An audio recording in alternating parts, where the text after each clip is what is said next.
Once again, congratulations to the new undisputed heavyweight champion of the world, Olekdandr Usyk. Took 25 years, 25 years in the making, a quarter of a century in the making, but finally, boxing has crowned an undisputed heavyweight champion of the world, and the first of this century. Now, of course, people's asking, what's going to be next? Well, Olekdandr Usyk versus Tyson Fury, the rematch is a just due. It's fair. You know, Tyson Fury put up a good fight. It was a close fight. And also, what's next is people want to rearrange their pound-for-pound list. Olekdandr Usyk, that's an incredible win, right? That was historic after historic win because, of course, we already know that Olekdandr Usyk is a two-division undisputed world champion in the full belt era. So, I, myself, Punch Drunk Boxing, a.k.a. Mr. Moonshine himself, had Naoya Inoue, the 4-division world champion, 2-division undisputed, the Japanese samurai, the Japanese warrior. I had him as number 1. Great performance he had several weeks ago versus Luis Neri. Took him out. You know, in the span of 12 months, Naoya Inoue became a 2-division world champion. Though we haven't seen it. You got to remember that boxing is a 100+ year sport. Well documented as well. You know what I'm saying? Got to give credit to Naoya Inoue. But Olekdandr Usyk took the spot. Olekdandr Usyk is number 1, damn it, and there ain't no debates. No debates, no dialogue. Don't you want to play? Don't play no devil advocate with me. Olekdandr Usyk is number 1. Naoya Inoue is number 2. Naoya Inoue, man, 22 consecutive title shots, championship bouts. Remember, he became a champion in 6th fight. I believe so. Great champion, legendary type of fighter. Olekdandr Usyk, legendary type of fighter. Coming in number 3. Now, this could be debatable. Whether you want to choose number 3, Terrence Crawford, who is a 3-division world champion, 2-division undisputed champion as well. You know what I'm saying? Undefeated. Olekdandr Usyk, undefeated. Naoya Inoue, undefeated. But you could debate that with Bud Crawford and the number 4, Canelo Alvarez. Canelo Alvarez, King Nelo. Canelo Alvarez has held boxing down on the shoulder for a long time. You feel me? Arguably the best resume of this generation.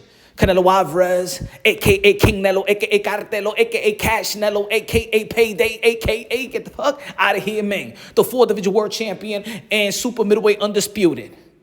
Canelo Alvarez have 4. Anybody, everybody. I know a lot of people be like, yo, I want to see Canelo Alvarez freeze David Benavidez. But even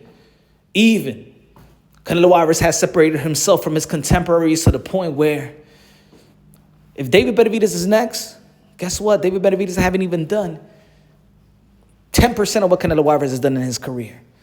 We want the fight, but we can't shame him with David Benavidez because even if he fights David Benavidez and beat David Benavidez, guess what? What does he win? But that's for another subject. Coming in number 5. The man that started it all. I called him the captain of the captain of this young generation, the commander-in-chief, Teofimo Lopez. That should, if it wasn't for the politics of the sport of boxing, should be recognized. And the reason why I have him in my top 5 is because I identify the truth.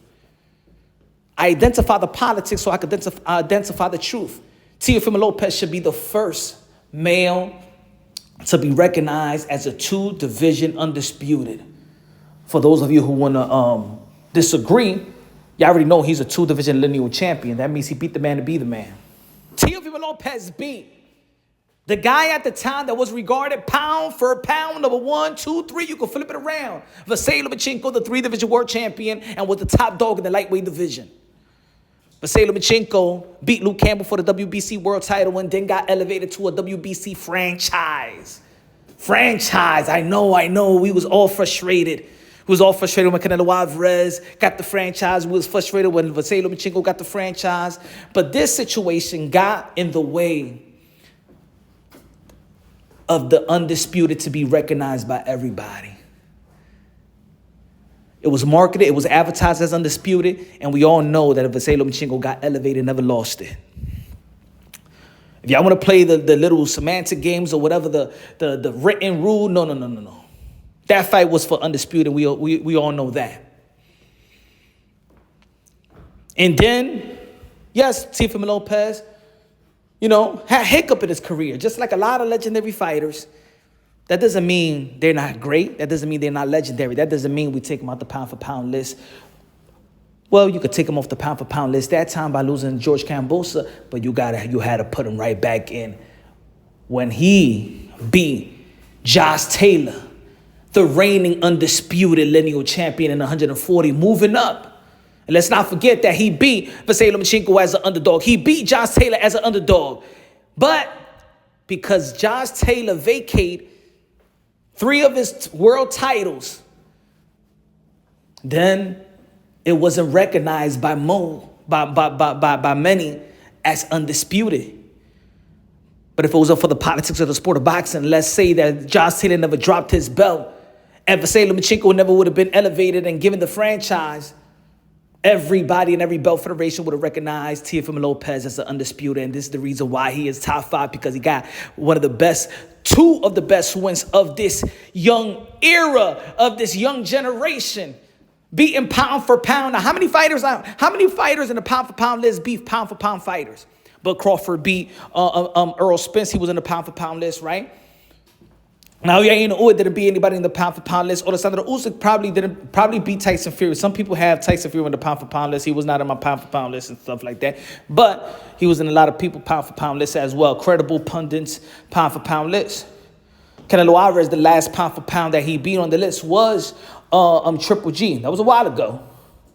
But he kept on moving up and stuff like that and beat Kovalev, became undisputed by knocking everybody else to become undisputed in his division. In 168 pound, and Teofimo Lopez was the underdog versus Vasily Lomachenko and the underdog versus Josh Taylor. So his wins humbled more than anybody else.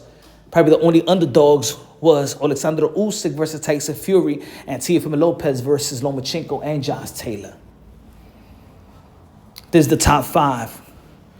The guys that went in the fight and wanted to accomplish and willing to put the sport of boxing first, especially a sport that's moving towards just entertainment. Put accomplishment and legacy in the back burner. But these guys keep the sport alive. Olekdandr Usyk, Naoya Inoue, Terence Bud Crawford. I hope that Terence Bud Crawford was more active though. Canelo Alvarez, and Teofimo Lopez. These are the top 5. These are the pound-for-pound fighters in the sport of boxing. Of this young generation, Teofimo Lopez will reign supreme, and he's going to set the tone like he set the tone back in 2020. When even Gervonta Tank Davis and his team didn't want to put Gervonta Tank Davis to put Tank in the ring with Vasily Lomachenko, Teofimo Lopez did the dirty work. Canelo Alvarez, can we say more? He's done it all. He's King Canelo. Terence Bud Crawford could arguably be the best technical boxer today, blowing everybody out the water, including the big fish that you could call them the tuna fish in aisle 9 in your local supermarket. And Olekdandr Usyk, giving up 40 pounds to Tyson Fury, the little man that came from the cruiserweight division, smaller than Anthony Joshua, smaller than Tyson Fury, the warrior, Olekdandr Usyk. Wherever the heavyweight goes, boxing goes. You got to give a lot of credit to Olekdandr Usyk. He's giving up 40 pounds. Can you imagine if let's say Naoya Inoue, let me see, he's at 122. He fights a guy that is that's 162. Can you imagine Naoya Inoue fighting Jamal Charlo? Yeah, that was Olekdandr Usyk versus Tyson Fury. Now, I know y'all, there's going to be people that agree and there's going to be people that disagree because, of course, this is fan base. This is opinionated, right? But nobody can argue nothing about these 5 men, that they're about the sport. They're about legacy reigning supreme. They go out there and fight. They're masters of their craft. Again, there's hiccups here and there. Canelo Alvarez lost in his career. Teo has lost in his career. But legendary fighters lost in their career, like Manny Pacquiao. Can you imagine if I would have told you after Manny Pacquiao lost his second fight, and today, let's say Manny Pacquiao in the beginning of his career would have lost his second fight, and I would have told you, Manny Pacquiao was going to become, he's going to be a future Hall of Famer. That Manny Pacquiao is going to become an 8th Division World Champion, 5-time lineal, 12-time World Champion, the ambassador, the senator, the humanitarian, the greatest karaoke singer of them all, the GOAT, Manny Pacquiao. You would have said that I was crazy. Marquez lost early in his career. Bernard Hopkins lost early in his career. Mike Tyson have lost. Muhammad Ali has lost. Evander Holyfield has lost. Hagler has lost. Roberto Duran lost to De Jesus before fighting Sugar Ray Leonard. Loss ain't nothing, but it's how you bounce back. Sometimes we live vicariously through fighters. Teofimo Lopez bounced back in a big way when he lost to when he took that split decision L from George Camboso. If y'all want to stay stuck on that, stay stuck on that. But he did something greater. Even his win versus Josh Taylor is greater than probably the Vasily Lomachenko. And look how it aged well, because Vasily Lomachenko looked good in his last fight. They will say, hey, yo, that's vintage Lomachenko. That's high-tech Lomachenko. That's the Lomachenko that we know. That's the great Lomachenko. With that Lomachenko they are talking about, Teofimo Lopez beat him. Ain't nobody beat Vasily Lomachenko like Teofimo Lopez. The Salido robbery. Controversial with Haney. Ain't nothing controversial about the Teo versus Loma. That guy that we respect and we think is great as a Hall of Famer. Every credit that we gave Vasily Lomachenko when he beat George Camboso Jr. several weeks ago, that's the one that Teo beat. Matter of fact, the one that he beat was greater than we saw the one that Camboso beat. So, ladies and gentlemen, these are my top 5 pound for pound. The others, Beterbiev could be number 6, Bivol, 7. We got Bam Rodriguez. We got Shakur Stevenson.